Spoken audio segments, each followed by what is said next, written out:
खुलुमबाय नोंथांमोनखौ जोंनि बड'लेण्ड एफेयार्सआव बरायनाय जाबाय दासिम जोंनि आखायाव मोननैसो रादाबफोर दं रादाबखौ फरायथिदों आं पमिदि मारिया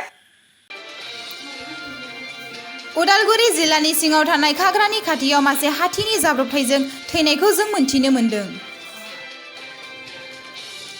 उदालगुरि जिल्ला फरायसा आफादा बिटिआर आरो आसाम सरकारखौ फरायसाफोरनि सोलोंथाइनि हारखौ बांहोनो थाखाय खावलायदों।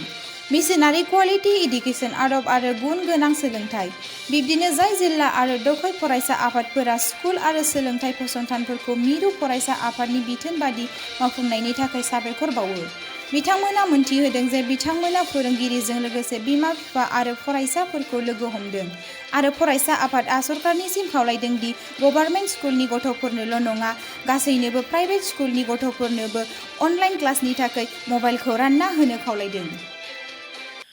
जोबनायाव नोंथांमोना दासिम जोंनि चेनेलखौ साबस्क्राइब खालामाखैबा साबस्क्राइब खालामनानै लागोन मानोना रादाबजों लोगोसे जिके कारेन्ट एफेयार्स आरो सुंद' सल' बाथाफोरखौ खोनासंनो मोनगोन।